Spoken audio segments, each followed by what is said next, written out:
वंदे मातरम नाम का एक जो हमारा राष्ट्रगान है, अब उसने 150 साल जो है वो पूरे किए। बहुत संजीदा होके हम लोग बात करें तो ये बिल्कुल हकीकत है कि उस गाने का बड़ा महत्व है हमारे स्वतंत्रता संग्राम में, उस गाने का। जैसे कि सरफरोश की तमन्ना अब हमारे दिल में है वाला जो वो है, वैसे ही ये गाना है। तो ये इनका इनका बड़ा बड़ा रोल रहा है। 1875 में इसको लिखा गया। अब भाजपा वाले ठीक से संसद में भी बोल नहीं पाते हैं कि ये बंकिम चंद्र चट्टोपाध्याय थे या चटर्जी थे या क्या थे। थे नहीं, वो तो हम तो जानते हैं ना, लेकिन वो इनकी प्रॉब्लम है।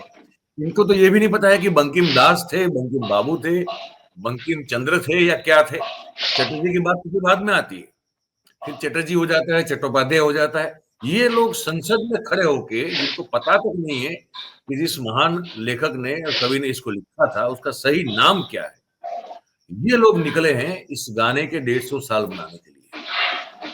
हमने आज का जो टाइटल रखा है वो ये रखा है कि जिसकी खुद की जड़ें नहीं है। ठाकर साहब, आपकी जड़ है ही नहीं। स्वतंत्रता संग्राम में आप थे कहां?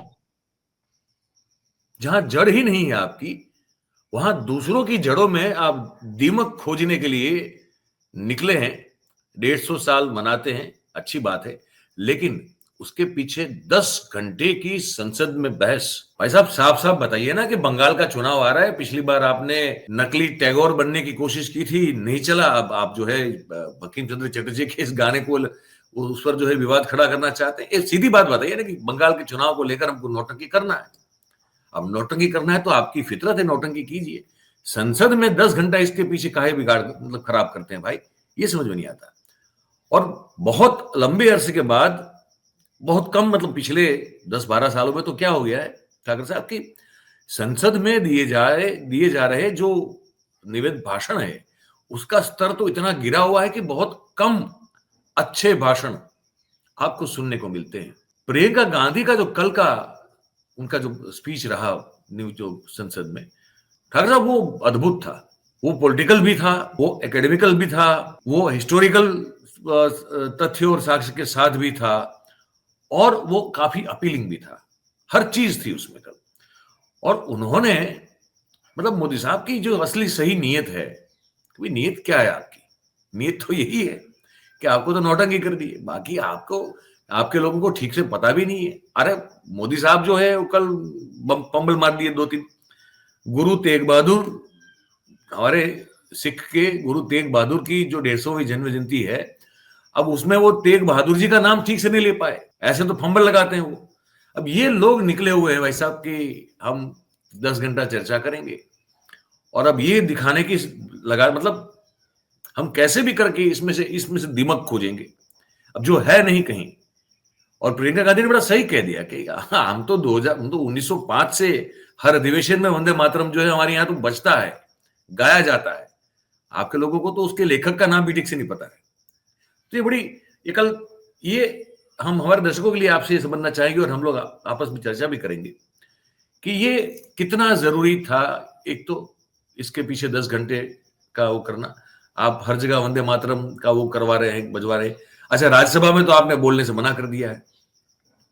राज्यसभा में तो कहा ना कि जय हिंद और ये सब नारे नहीं लगेंगे, वंदे मातरम भी नहीं बोला जाएगा। और यहां पर आप वहां बैन करते हैं, यहाँ पे 10 घंटे की चर्चा करते हैं।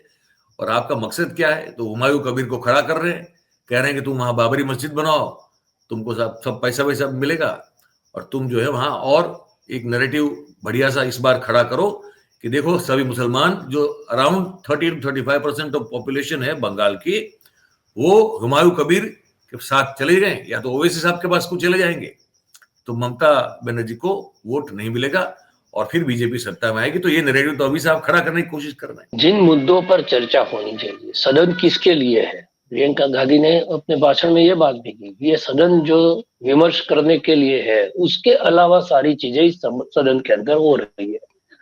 तो उसके बीच का एक रास्ता क्या है?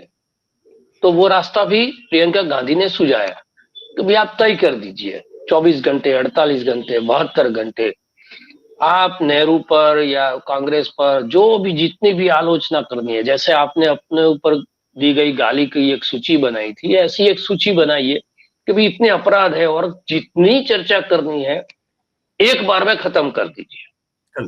और उसके बाद जो है जिन मुद्दों पर चर्चा होनी चाहिए, जो शिक्षा है, रोजगार है, आरोग्य है, देश की अर्थव्यवस्था है, वो सारे मुद्दों पर चर्चा करने की अवकाश जो है वो प्राप्त होगा। तो एक ही बार में निपटा दीजिए सारी चीजें। ये बीच बीच में जैसे जैसे चुनाव आते हैं और इन प्रतीकों का आप इस्तेमाल करते हैं, देखिए चुनाव के अंदर वो सरदार को गांधी के सामने खड़ा कर देंगे, नेहरू को सरदार के सामने खड़ा कर देंगे, ये जो है वंदे मातरम का जो गीत है वो लेके आएंगे। और सबसे बड़ी दिक्कत ये है, जो आपका टाइटल है बिल्कुल सही टाइटल है, आपकी जड़ें क्या है।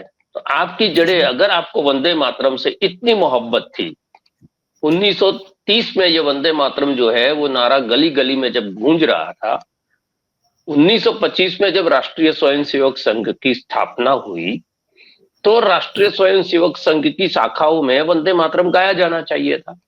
आपने नमस्ते सदा वत्सले मातृभूमि त्वया हिंदू भूमि सुगम वर्तिते हम क्यों चुना? आपको अगर इस वंदे मातरम से इतना लगाव था तो आप शाखा के जो प्रार्थना है उसमें इस वंदे मातरम को ले लेते। और पूरी जो प्रार्थना है, जो आप कह रहे हैं कि पहले 2 हिस्से ही गाए जा रहे हैं, पिछले हिस्से को काट दिया गया है, और वो क्यों काटा तो उसके लिए जिम्मेदार किसको बता रहे हैं? तो नेहरू जी को बता रहे हैं। तो सबसे पहला सवाल ये पैदा होता है कि अगर आपको इतनी ही मोहब्बत थी इससे, तो आप संघ की शाखाओं में प्रार्थना के रूप में वंदे मातरम ले लेते, नंबर 1।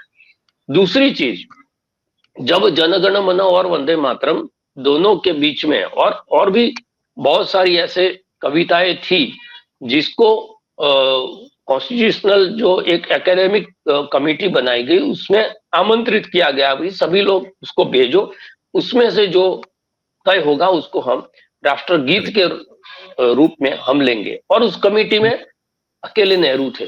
देखिए नरेंद्र मोदी का जो कहना है उस पे ना सुभाष चंद्र बोस थे, ना मौलाना अबुल कलाम आजाद थे, राजेंद्र प्रसाद, हाँ कोई नहीं था, अकेले नेहरू थे जो सारी जो चीजें वो तय कर रहे थे।